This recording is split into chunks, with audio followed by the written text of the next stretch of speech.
就小班嘛，配餐进来，我哋用啊，啲我哋啲嘛，配得啲嘛我嘛那样咯，但係加入到玩大啲呢啲，我說啲咁樣啲 American 但係Donald Trump 啲英國嘛，真把咩啲話嘛話，啲 UFC Freedom 250杯嘛，但係小班但配餐進看，啲 Tesla 睇到那邊但係嘛，但係小班老我但係推啦，普遍都贏得過，但係對呀，တင်နာဝက်ကလား ဒီနာဝက်ကလို့နာပြောလို့ရတယ်ဟောဒီလားဒီ Tesla ထိုင်တော့နိုင်ပြီးတဲ့နောက်ပိုင်းမှာပေါ့ပို့ပြီးတော့ရောင်တောက်ပါလာအောင်ချန်ပီယံတယ်မှာချန်ပီယံတော့အစ်စ်လို့တာအရင်ပေါ့ပဲမရှိတော့ဘူးကွာ ဟုတ်တယ်လေ ပြပါဘောကဆောက်ရွက်ဘောကမင်းစင်းရဲဘောချန်ပီယံလို့ပြောလို့မရတော့ ဟုတ်တယ်လေ ဟောဒီဂျပန် Tesla ထိုင်တော့လာတော့လာလူငယ်ဖိုက်တာလုံးဝအရေးသွင်းမြန်မာဂျပန်ဒီဖိုက်တော့အကျိတ်နဲ့ဒီ9ကြီးလုံးမင်းတာရှင်ပြိုင်ပြီးတော့တော့ပြပြတာနိုင်ခါရတယ်အားလုံးပဲမင်္ဂလာပါဗျာကျွန်တော် MMA အကြောင်းတင်ဆက်မဲ့ Ground and Pound X Channel နဲ့ကြိုဆိုလိုက်ပါတယ်ခင်ဗျာကျွန်တော်နဲ့တူဆွေးနွေးမှာတော့ကျွန်တော်ငင်းလီယိုဖြစ်ပါတယ်ခင်ဗျာ မင်္ဂလာပါခင်ဗျာ ကျွန်တော်တို့အခုပြောမှာတော့ဒီ UFC ရဲ့တမိုင်းပြမဲ့ဒီ Imperial ပွဲကြောင်းပြောမှာပါကျွန်တော်တို့တကယ်ချင်းနဲ့ဆွေးနွေးမှာပါခင်ဗျာအခုကတော့ဒီဘက်မှာပေါ်မန်ထိုးသက်မဲ့ဒီ fighter တွေကြောင်းရဲ့ဒီအဲ့ fighter တွေကြောင်းမှမပြောခင်ကျွန်တော်တို့ရဲ့ဒီလောပူနုနဲ့ဒီ Champion ကပဲရွေးကာဝေထားတဲ့ကျွန်တော်တို့ရဲ့ဒီမြမချန်နယ်ဂျော်ရှာဗန်ကဒီပွဲမှာဆိုလို့ရှိရင်ဒီ UFC ဒီ Imperial ပွဲဒီအပွဲမတိုင်ခင်ဒီ73 14ဒီ73ရက်တွေမှာဒီပရိသတ် fan fest အနေနဲ့သူဒါဖိတ်ကြားခြင်းခံရတဲ့အကြောင်းကျွန်တော်တို့ပြောမှာပါအလုံးဝဒါကျွန်တော်တို့ရဲ့ဒါလုံးဝဂုံရတဲ့ခိုက်တန်းပေါ့ဗျာလုံးဝဒီ UFC ရဲ့ UFC မို့ဒီ American နိုင်ငံလုံးဝဒီ Imperial ထဲမှာကျွန်တော်တို့မြန်မာဂုံဆောင်ဒီကျော်ရှာပေါင်းမြန်မာနိုင်ငံကိုစားပြုအနေနဲ့ကျွန်တော်တွေ့ရမှာပါ ဟုတ်ပါတယ်အဲ့ဒါဆိုစလိုက်ကြမယ်နော်စလိုက်မယ်ဆိုတော့အခုဒီပွဲစဉ်ကဒါပြောရမှာဆိုတော့ဒါတမိုင်းအတွက်လည်းဒါချင်းချက်တစ်ခုဖြစ်စီရဲ့ပွဲတစ်ခုပေါ့နော်ဒါပထမဦးဆုံးကျင် American Imperial ထဲမှာကျင်းပမယ်ပွဲဆိုတော့ဒါကျွန်တော်ကနေပြီးတော့ဒါနည်းနည်းလေး Henry ကိုမေးခွန်းလေးနဲ့စပြီးတော့ကျွန်တော်ဖွင့်ပြီးတော့မေးချင်တယ်ပေါ့နော်ကဲပထမတစ်ချက်ကတော့ဒါဟိုပါပေါ့ခုဂျော်ရှူအာဘန်ကိုဖိတ်ကြားထားတယ်လို့ငါအနေနဲ့ကြားထားတယ်ကွာအဲ့ဒါဘယ်လိုကနေဘယ်လိုစပြီးတော့ဖြစ်လာလဲပေါ့အစတော့ကငါထင်တာကဒီကစားသမားတွေကမပါဝင်ဘူးလို့ထင်တာကွာဟိုကစားဟိုအရှိမလည်းကစားထားတော့ကစားထားတဲ့ပွဲရလည်းရှိရဒဏ်ရာပြဿနာလည်းရှိရမပါဘူးတော့ကစားဖို့မဟုတ်ဘူးဒါဖိတ်ထားတာကျော်ကျော်လုံးကဒါသူတို့ဒီ fan fest နေနဲ့ဒါဒီဧည့်သည်တွေပရိသတ်တွေနဲ့ဒါတွေ့ဖို့ပေါ့ကွာသူတို့ဒီ fighter တွေဒီလို best celebrity တွေအတွက်တွေ့ဖို့ဒီလို fan fest ပွဲကျင်းပါပြီလားဒီဟိုပါလဲဒီ press conference မှာပွဲထိုးမဲ့နေဖို့သေးဘူးကွာဒီလည်းဒီအကျိုးမှာဒီသူတို့ကျော်ကျော်ဖန်မှာဖိတ်ကြားခြင်းခံရတာငေါ့တွေလုံးဝဒီငေါ့တွေဒီမြန်မာပရိသတ်တွေမြန်မာတွေပေါ့မြန်မာနိုင်ငံလုံးကဒါမြေကြီးကြလို့မတော့တာဝမ်းသာတဲ့တဲ့ကွာဘာလို့ဒီလိုမျိုးဒီ American တမ်မတော် Donald Trump ရဲ့ဒီအင်္ဂလာမှာကျင်းပမဲ့ဒီဟောပါကွာဒီ UFC Freedom 250ပွဲမှာဒါဂျော်ရှာဘောဒါဖိတ်ကြားခြင်းခံရတယ်ဆိုတာအဲ့ဆို तू ကမထိုးရသေးဘူးလားပြောရမှာမထိုးရဘူးဟိုမဟုတ်ပါဘူးမထိုးခင်တရက်ကိုဖိတ်တဲ့ဥစ္စာပေါ့ထိုးရနေကြသူတို့မရှိဘူးပေါ့အဲ့လိုမျိုးလားဂျော်ရှူအာဘန်တို့မရှိမှာလားမရှိဘူးလားမို့သူတို့လည်းကြည့်ရင်ကြည့်မှာဒီပွဲမှာဒါဒီပွဲမှာဟိုဖိတ်ကြားခြင်းခံရတာချို့ဒီသူတို့ဒီနိုင်ငံရေးကြီးကဲတို့ဒီစီးပွားရေးလုပ်ငန်းရှင်တွေပါဆိုတော့ချို့ကဒီ trend တွေဟိုသူဖိတ်ကြားတဲ့လူတွေပဲဒါတက်ရောက်ကြမှာဩသူကလူတိုင်းတက် VIP တွေပဲဟောဖြစ်တာကွာဆိုလူတိုင်းတက်လို့မရဘူးကွာဝင်လို့မရအဲ့တဲ့ကိုအဲ့ဆိုတော့ပါဝင်အဲ့ထိုးရနေကြရင်ပါဝင်ခြင်းမှလည်းပါဝင်မှာပေါ့ဂျော်ရှူအာဘန်လာကြီးခွင့်ရခြင်းမှလည်းရမယ်အကျိုးနေ့မှာတော့ဒါပါဝင်မယ်ဆိုတော့ကျင်းတည်တယ်ဒါထိုးမနေကြရင်သူတို့လာကြီးခွင့်လည်းရမယ်လို့ထင်တာဘာလို့လဲသူကဒါဘောက်တော့ဂုံဖို့ကောင်းတာလဲဆိုလို့ရှိရင်ဒါငါတို့ကြည့်မယ်ဆိုလို့ရှိရင်ဒီသူတို့ဖိတ်ကြားထားတဲ့ဒီ line up ကိုကြည့်လို့ရှိရင်အမှဆိုလို့ရှိရင်ဒီငါတို့ဒီ champion ဟောင်းဒီကမာရို Usman တို့ဒီ Dustin Poirier တို့ Marat တို့အကုန်လုံးဒီ Henry Cejudo တို့ဒီ champion ဟောင်းနေတဲ့အတူတူဒါ Joshua Brown ဒါတန်းထဲမှာထားပြီးဖိတ်ထားတာပါဒီ UFC ကအခုနောက်ပိုင်းဒီ Tesla ထိုင်တော့နိုင်ပြီးနောက်ပိုင်းမှာဒါ Joshua Brown လုံးဝဒါပွဲထုတ်လာတာပို့ပြီးတော့အရင်အထက်ကိုဒါတွေ့ရတယ်ငါတို့ဒနာဝက်ကလားဒီနာဝက်ကလို့ငါပြောလို့ရတယ်ဟောဒီလားဒီ Tesla ထိုင်တော့နိုင်ပြီးတဲ့နောက်ပိုင်းမှာပို့ပြီးတော့ရောင်တောက်ပါလာငါတို့ champion တယ်မှာချန်ပီယံတော့အစ်စ်လို့တာအရင်ပေါ့ပဲမရှိတော့ဘူးကွာဟုတ်တယ်လေပြပါဘောကဆောက်ရွက်ဘောကမင်းစင်းရဲဘောချန်ပီယံလို့ပြောလို့မရတော့ဟုတ်တယ်လေဟောဒီဂျပန် Tesla တိုင်ရာလာတော့လာလူငယ်ဖိုက်တာလုံးဝအရေးသွင်းမြန်မာဂျပန်ဒီဖိုက်တော့အကျိတ်နဲ့ဒီ9ကြီးလုံးမင်းဒါရှင်ပြိုင်ပြီးတော့ပြပြတာနိုင်ခါဆိုတော့ဒါအတတော့ဖြစ်နေတဲ့အချိန်ပေါ့နော်ဒါပွဲမတော့ကြောင်းမရှိတော့ဆိုမှဒါကန်ကောင်းနိုင်တာလည်းမဟုတ်တော့အစားတော့ဒါဝေဖန်တိုက်ခိုက်မှုတွေရှိရပါတော့ကိုကတော့ဟိုဘယ်လိုပြောမလဲဒါအားလုံးမစက်တွေကိုဒါပိတ်ဝအောင်ဒါဘယ်နဲ့တူတူပြလိုက်ပြီကြာယူပါယူတော့ဟုတ်တယ်မှန်တယ်အားလုံးမစက်တွေပိတ်ထားလိုက်ကြတော့အဲ့မှာအဲ့ဆိုအခုဒီ fight week မှာဂျော်ရှူအာဘန်ကိုဘယ်လိုမြင်တွေ့ရမလဲပေါ့အဲ့ဆိုတော့ဒါစိတ်ဝင်စားမှာပဲအကုန်လုံးကတော့ဒါဟုတ်ဒါပေါ့မင်း तू ကဘယ်လိုမြင်ပြမလဲဆိုရင်တော့လုံးဝမင်း ချန်ပီယံတယောက်ရဲ့ရောင်ဝါးလေးနဲ့မြင်တွေ့မှာပဲငါတို့ချန်ပီယံတေချာတော့လုံးဝကြည့်တယ်ရှိတယ်ပါဒီလိုယုံကြည်တဲ့ဟို confidence ပြည့်နေယုံကြည်မှုပြည့်နေတဲ့မှာအော်ဒီတော့လုံးဝဂုံရဆောင်ရအောင်ကောင်းတယ်မှာအဲ့နေရတယ်မှန်တယ်အဲ့ဒါတော့အဲ့ဆိုတော့ဘာဖြစ်ဖြစ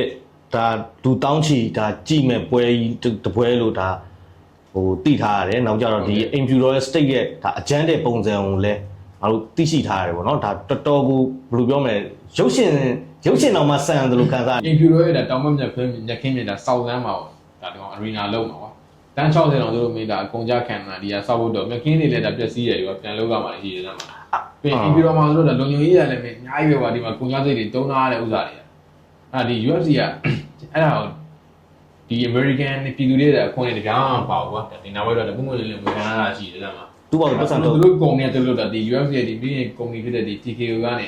ေအဲ့ဒါပတ်စံဆက်ထုတ်ဘယ်လောက်အကြမ်းမြင်ရကုန်မယ်လို့သူတို့ခန့်မှန်းတယ်ကြောကုန်တယ်သူတို့ဒီကလည်းဟုတ်တော့ဒီ arena ဆောက်ရမယ်ကွာဒီတက်ကွင်းကြီးဆောက်ရမယ်ကွာဒီအကုန်တူ့အိတ်ထဲပဲစိုက်အားလုံးဒီကုမ္ပဏီဘက်ကပဲစိုက်ပြီးတော့လုပ်တာဟုတ်အဲ့ဒါ friend ဝင်နေတယ်ဖြစ်တာပေါ့ဆက်ဆက်ပြီးဝင်နေတယ်ဖြစ်တယ်ဘာလို့ဒီကခံဘောစီကနည်းတော့မစိုက်ဟောဒီ event တက်တက်လေးတစ်ခုလေးမဟုတ်ဘူးကွာဒီ UFC ဒီ event တက်တက်လေးမဟုတ်ဒါ American နိုင်ငံလွတ်လပ်ရေးနေ့250ပြည်ထိမ့်မှတ်နေလေဟုတ်တယ်ကွာဒီတမန်တို့တမန် Donald Trump ဝင်နေတယ်ဟုတ်တယ်ကြောက်ရောခန်းလာနဲ့ပွဲသွားသေးဒန်နာယဝက်ရက်ဒါဘာပဲဖြစ်ဒါအကွက်ကွင်းမြင်တယ်လို့ပြောလို့ရတယ်နော်အဲ့တော့မင်းတို့ဒီ UFC ဒီ promotion ရမင်းမိုင်းမှာဒါလုံးဝဒါကန်ကန်တွင်မဲ့နေပဲဒီနေ့အင်ပီယိုမှာကျင်းပတဲ့ပွဲဒါတော့မရှိခဲ့ဘူးသေးကွာလုံးဝမရှိခဲ့ဘူးသေးအဲ့ပွဲကအဲ့မှာအောင်ကြည့်ရမှာဒီ championship ပွဲတွေရောလုံးဝတူတူကြားတွေကိုကြည့်ရမှာပွဲလုံးဝမင်းပြင်းကြလိမ့်မယ်ဝါသားမှာအဲ့တော့ခေါင်ပွဲကဘယ်ပွဲဖြစ်မှာခေါင်ပွဲတော့ဒါ Ilia Topuria နဲ့ Justin Gaethje ဝေါဒါဝိတ်တဲ့ကြားဝီဖြစ်နေပြီ Justin Gaethje ဒါသူတို့ဒါ main ခေါင်ပွဲပေါ့အဲ့ပွဲပေါ့ဟုတ်တယ် main event ပွဲ lightweight ကပတ် Ilia Topuria ပထမဆုံးဒါ lightweight ကပတ်ကိုကောက်ပွဲမှာ Justin Gaethje နဲ့အဲ့ဒါဟို Poria Justin Gaethje ရဲ့ကပတ်ကိုလူမှာပေါ့အဲ့လိုမျိုးလေမဟုတ်လေ Justin Gaethje ကလူမှာလေ Justin Gaethje Poria Topuria ရဲ့ကပတ်ကိုလူမှာ Justin Gaethje ခုလောလောဆယ် Justin Gaethje ကိုင်လာဆောင်လာတဲ့ကပတ်ကဘာကပတ်ဒါ interim ကဒါကြားဖြတ်ကပတ်ဟိုဂျာပြကပတ်ကခုလောလောဆယ်မှာဟုတ်တယ်ဒါကပတ်ပေါင်းစီပဲထိုးမှာဘာလို့လဲဆို Ilia Topuria အဲ့ချိန်တုန်းကသူကကပတ်ကောက်ပွဲမထိုးနိုင်ဒီ Charles Oliveira ကိုနိုင်ပြီးတော့ Islam မခါချက်ဆုံသွားတဲ့ဒီ lightweight ကပတ်ကိုသူနဲ့ Ilia Topuria နဲ့ဒီ Charles Oliveira နဲ့လူကြိုင်နဲ့ဒါ Ilia Topuria နိုင်သွားတယ်ကွာ knockout နဲ့ပထမကြီးမှာ Charles Oliveira နိုင်ပြီးတော့ lightweight champion ဖြစ်သွားတာဖြစ်ပြီးတဲ့နောက်ပိုင်းမှာသူကသူ့ရဲ့ဒီအိမ်တော်ရေးဒီကိစ္စတွေမိမအဲ့လိုမျိုးကဒီသူတို့အိမ်တော်ရေးကိစ္စတွေပေါ့ကွာအမဒီကလေးအုပ်ထိန်မှုကလေးကိုအုပ်ထိန်ခွင့်ရဖို့သူတို့တရားရင်ဆိုင်ရတဲ့နေဒီပွဲမထိုးနိုင်ဘူးအဲ့တော့ပွဲဝေးနေတာချန်ပီယံကပွဲဝေးတဲ့အတွက်ကြားထဲမှာဒီဝေးတန်းထဲမှာလို့ပြင်းရမကောင်းနေအောင်လို့လို့ကြားဖြတ်ကပတ်လုပ်ပေးတာစီစဉ်ပွဲဝေးရဆိုနှစ်ကနန်းလောက်ရှိသွားပြီအေးပေါ့နှစ်နဲ့ချီတာပေါ့ဘယ်လောက်ရှိပါလဲဒီကပွဲနှစ်ကျော်နှစ်နီးပါးပဲထင်တယ်ဟာအဲ့တော့တော်တော်ဝေးသွားတာပဲဝေးတာပေါ့အဲ့တော့ဒီပွဲမှာဒါ main ကောင်ပွဲလည်းဖြစ်တယ် Justin Gaethje ကတော့ပွဲနီးပြီးတော့ Justin Gaethje ကအမှငါတို့ဒီကျွန်တော်ထင်တာဒီ Paddy Pimblett ဆိုတာဒီအင်္ဂလန်ဒေါသငါပြောတယ်ဒီအင်္ဂလန်ဒေါသနဲ့ဒီ Gaethje နဲ့ဒေါသကိုပဲနိုင်မယ်ထင်တာပေါ့ကွာအားလုံးဒီကောင်ကမတက်လာတာဆောင်း high ဖြစ်နေတယ်ကွာဒီ Paddy Pimblett ကကျွန်တော် Justin Gaethje မင်းအကောင်ပိုးစိုးပတ်ဆော့အချင်းချင်းပြင်းခွဲပြသွားတာမင်းဒီ round line မှာဝါသက်မှာတော့ကြောင်ထိုးထိုးပြသွားတာခြေတိုင်းမှာဆောင်းရမ်းကြမ်းနေတယ်အဲ့ပွဲအဲ့တော့ Justin Gaethje ကတက်ကြီးနေတယ်ဆိုပေမဲ့ lightweight ထဲမှာမင်းကြောက်စရာကောင်းနေသေးပဲကွာသူကဒီတတိချက်တွေကလည်း power ကြီးတွေကအခုတည်းမင်းပြင်းနေတော့မယ်သက်အဲ့ဆိုတော့ဘာဖြစ်ဖြစ်ဒီပွဲကလည်းဒါပွဲဝင်းနေတဲ့ champion for ဒါ Topuria နဲ့ဒါလက်ဆောင်ထပ်နေတုံးဖြစ်တဲ့ဒါဟိုဟာ Gaethje တို့ကဒါပြင်းခွဲရမယ်ကြီးပေါ့နော် Gaethje ဒီတွေ့ကြုံနဲ့ Ilia Topuria ပါရမီနဲ့ဒါပေမဲ့ငါစဉ်းစားလို့ဒါ Gaethje က Topuria တော့ငါတော့မဖြစ်နိုင်လို့ထင်တယ်ဘာလို့လဲဆိုတော့ဒီ Topuria ဆိုတဲ့ fighter မင်းတောင်တမန်လူမို့ဒီကောင်မင်းလုံးဝ knees နဲ့မှာပါတော့ပြီးတော့တမ်းဘက်ကိုဒီချက်ဖတ်မှန်ပြီးမှဒီချက်ထိုးတဲ့လူမျိုးဘာလို့အရင်ရှေ့ပွဲတွေမှာဆိုငါတို့ကြည့်ရင်သိတယ်မင်းဒီ Gaethje ရှုံးခဲ့တဲ့အဲ Charles Oliveira တို့ဒီ Max Holloway တို့ Ilia Topuria knockout ထိုးပြလာတာပါတော့တောက်လျှောက်ကဒီ fighter တွေမှာဆိုတော့တောက်လျှောက်မင်းမှုနေတဲ့ဒီ Alexander Volkanovski ကိုဆိုလည်းဒါ knockout မင်း second round မှာဆိုထိုးပြပါလုံးဝပြတ်သားလုံးဝကြီးတယ်ကွာဒီကောင်လည်းတီးချက်တွေအသက်မှာအဲ့တော့ပြီးရင်သူထိုးခဲ့တဲ့ကောင်တွေကသူတိုင်သွားပြီးတော့သူနိုင်ဝိုင်းတဲ့ကောင်တွေကမင်းကြရလို့ပြောလို့မရသေးဘူးကွာအဲ့ချိန်မှာသူတို့ရဲ့ prime ပဲရှိသေးတယ်သူတို့အကောင်းဆုံးကြွယ်ပဲဘာလို့ဆိုတော့ Ilia Topuria နိုင်ခဲ့တဲ့ fighter တွေကအပြောမှာဥမာ Volkanovski ဆိုလို့ရှိရင် Ilia Topuria ကိုပဲသူရှုံးတာ featherweight တန်းမှာနောက်တက်လာတဲ့အဲ့လုံးဝကြားရဲမင်း Diego Lopez ကိုသူကနိုင်သွားတယ်နှစ်ခါကွာအခုချိန်နှစ်ချိန်တိတိသူကပတ်ကိုကောက်ဝယ်ထားတယ် Diego Lopez နဲ့ပွဲမှာ အဲ့တော့ Volkanovski ကဒါစမ်းဆောင်ရင်ကြောက်ရတယ်ပြောလို့မရတယ်ကွာသိလား ။ ဟိုဒီကိုလိုပဲတဲ့ပုံကလုံးဝအကျိတ်နေရှိတယ်ကွာကြည့်လို့လည်းကောင်းတယ်သူလုံးဝစမ်းဆောင်ရင်လုံးဝအကောင်းကြီးကွာစမ်းဆောင်ရင်မြင်သေးတယ်လုံးဝအဲ့တော့ချားလို့လည်းပဲဆိုလို့ရှိရင်လည်းပြန်လာတယ်ကွာမဆောလိုဝင်းတဲ့ပုံမှာဆိုလို့ရှိရင်ဒါဒီကောင်တွေကဒီ fighter နဲ့ဒါဟိုသူ့ Ilya Topuria ကိုရှုံးပြတော့မှမကြောက်အောင်ပဲနိုင်ဝဲပြန်ပြီးတော့ပေါ်ဆောင်နိုင်သေးတယ်အဲ့တော့ Volkanovski ရလား Volkanovski တို့ဒီချားဆိုလည်းပဲတော့အကုန်လုံးကွာသူ့ကိုရှုံးခဲ့တဲ့ fighter တွေအဲ့တော့ဒီဘက်တွေကကြောက်ရမှာ Ilya Topuria နိုင်ခဲ့တယ်လို့ပြောလို့မရဘူးကွာသိလားဒီဘက်တွေကကြံသေးတယ်ကွာသူတို့ရဲ့ အဲ့ဆိုဟိုပြောရမှာဆိုဒါ Topuria ဒါ next level တခုကိုရောက်နေပုံ next level ကိုရောက်နေတဲ့ပြောရင်ဘယ်လုံးဝ ambition သူရှုံးဝဲလုံးဝမရှိသေးဘူးကွာခုချိန်ကြီးအဲ့ဆို Jason KG အနေနဲ့ကတော့မလွယ်ဘူးပေါ့နော်မလွယ်ဘူးဒါပေမဲ့ဒီပွဲမှာတော့ဟို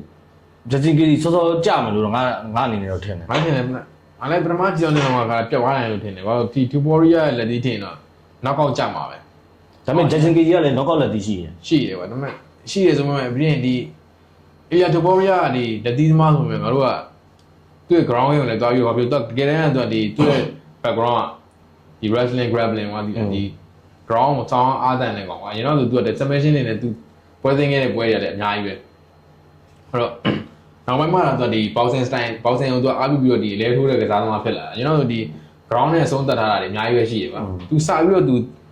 ူစပြီးတော့တင်တာလည်းဒီ ground ဘိုင်းတွေဒီ judo တို့ပေါ့လို့နဘန်းတွေပဲကွာသူကြော်ကြီးရမှာလူဟာတွေပဲတင်ခဲ့တယ်အဲ့ဆိုတော့ဒါ main ကောင်ပွဲတော့ဒါဟို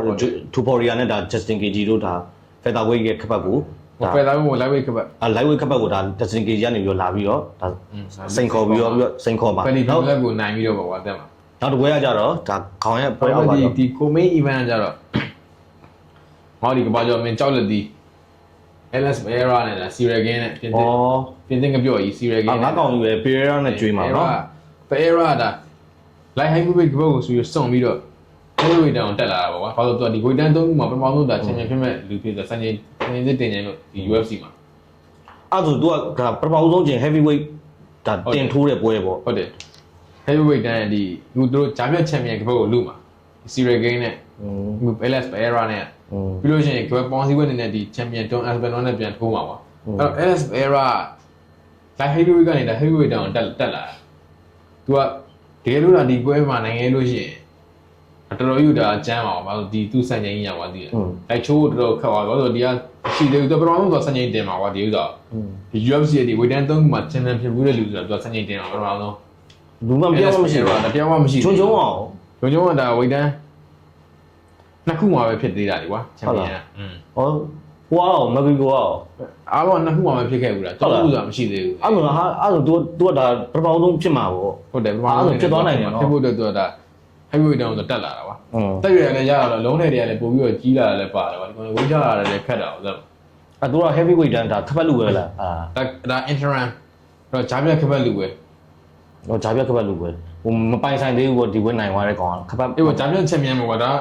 တကယ်ချန်ပီယံအဆင့်နဲ့ဒါကွယ်ပေါင်းစည်းပွဲထိုးရမှာDon Aspinall ကဒါရင်တော့ Cyril Gane နိုင်ပွဲမှာဒီမျိုးလုံးတန်ရရောက်လာ iPhone ရောက်ကွာမျိုးလုံးနိုင်ပြီလို့နိုင်ယူထားအကြောင်းခုမှပြန်ပြီးတော့ထိုးတာပွဲဝေးနေတာပေါ့ပွဲဝေးနေတာအခုအဲကြောင့်မလို့ဒီသူပွဲထိုးနိုင်သေးလို့ဒီ LS Pereira နဲ့တယ်ပေးလိုက်တာ Cyril Gane နဲ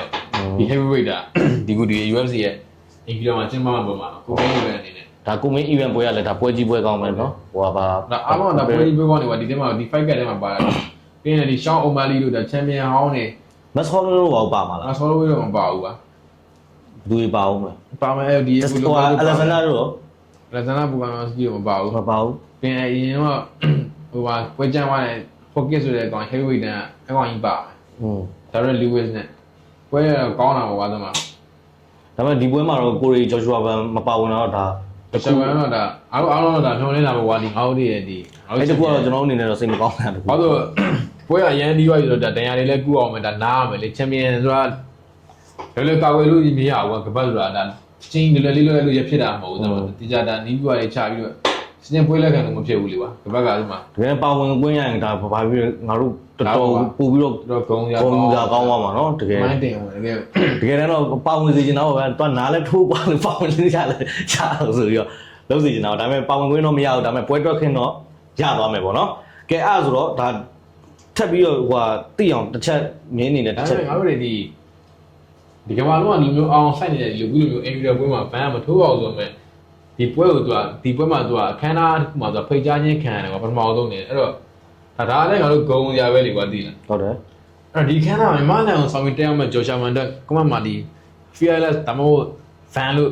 မှန်ပေးခဲ့ကြပါအောင်ကဒီသူ့ကိုဂုံပြူတဲ့အနေနဲ့ဂျော်ရှာမန်အောင် ဟုတ်ပါတယ်ဒါကတော့ဘာပဲဖြစ်ဖြစ်ကျွန်တော်တို့မြန်မာကစားသမားတယောက်ကဒါအင်ဖီရိုမှာကျင်းပမဲ့ပွဲကြီးဒါလွတ်လပ်ရေးဟုတ်လား250 50ပြည့်လွတ်လပ်ရေး လွတ်လပ်ရေးနေ့မှာဒါ ဒါနဲ့ friend အသက်80ပြည့်မွေးနေပေါ့ မြန်မာကစားသမားတယောက်ကဒီပွဲကိုဖိတ်ကြားခြင်းခံရတယ်ဆိုတာကဘာပဲဖြစ်ဖြစ်ကျွန်တော်တို့အနေနဲ့ဒါဂုံယူဝင်ကြွားစရာကိစ္စရပ်တစ်ခုပါဒါဂုံယူတဲ့အရာတွေအများစွာထဲမှာဒါဂုံယူအသင့်ဆုံးကိစ္စတစ်ခုရက်ထဲမှာလည်းပါတယ်ဆိုတော့ဒီနေ့ကျွန်တော်ပြောချင်ပါတယ် အဲ့တော့ကျွန်တော်တို့ဒီနောက်ထပ်ဒီ individual ပွဲထူးခြားတဲ့အခုလို insight သတင်းတွေကိုလည်းကျွန်တော်တို့ ground and pound page ကနေဒါစဉ်းစားလက်ချင်မပြတ်တင်ဆက်ပေးသွားမှာမို့လို့ကျွန်တော်တို့ page ကိုလည်း like and follow လေးလုပ်ပေးခဲ့ပါဦးများ ဟုတ်ပါတယ်ကျွန်တော်တို့ဒါဘာပဲဖြစ်ဖြစ်ကျွန်တော်တို့ထပ်ပြီးတော့အစီအစဉ်တွေတင်ဆက်နိုင်အောင်ဒီ like and မိတ်ဆွေတို့ရဲ့ဒီ like and follow လေးတစ်ချက်ကကျွန်တော်တို့အတွက်ပို့ပြီးတော့အဆင်ပြေစေပါတယ်လို့ဆက်လက်ကျွန်တော်တို့ရွေ့လာနိုင်တာပေါ့ဗျာအားရှိတာပေါ့မခက်ခဲဘူးဆိုရင်တော့ like and follow လေးကျွန်တော်တို့ page ကိုလုပ်ခဲ့ပေးပါလို့ဒီနေ့နေပြီးတော့မြစ်တာရက်ခံပါတယ်ကျွန်တော်တို့ page နာမည်ကတော့ဒါ ground and pound page ဖြစ်ပါတယ်ဒါတော့ Henry ကျွန်တော် Leo ဖြစ်ပါတယ်